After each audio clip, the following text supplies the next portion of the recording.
अस्सलाम वालेकुम। On news के साथ मैं हूं सबा कामरान। खबर शामिल करते हैं कराची से। ज़िले वस्ती के 3 सब डिवीज़न के मुख्तलिफ इलाकों में माइक्रो स्मार्ट लॉकडाउन नाफिज कर दिया गया। इंतजामिया की जानिब से जारी नोटिफिकेशन के मुताबिक नॉर्थ कराची, नॉर्थ नाज़िमाबाद और गुलबर्ग के रिहायशी यूनिट्स पर लॉकडाउन नाफिज किया गया है, जो 29 मार्च से 12 अप्रैल तक होगा।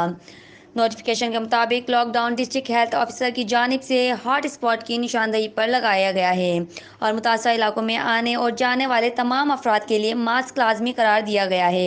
इसके अलावा मुतासर इलाकों के लोगों की गैर ज़रूरी नकलो हरकत पर पाबंदी होगी और मुतासर इलाकों में डबल सवारी पर पाबंदी होगी, जबकि इलाके में तमाम कारोबारी और सनती सरगर्मियाँ मुअत्तल रहेंगी। अवामी इज्तिमात पर भी पाबंदी होगी और मुतासर इलाकों के कोरोना मुस्बत अफराद अपने घरों में करंतना में रहेंगे।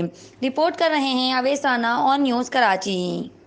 लाइक करें, कमेंट करें, शेयर करें और बेल आइकन को प्रेस करना मत भूलें। देखते रहिए ऑन न्यूज़।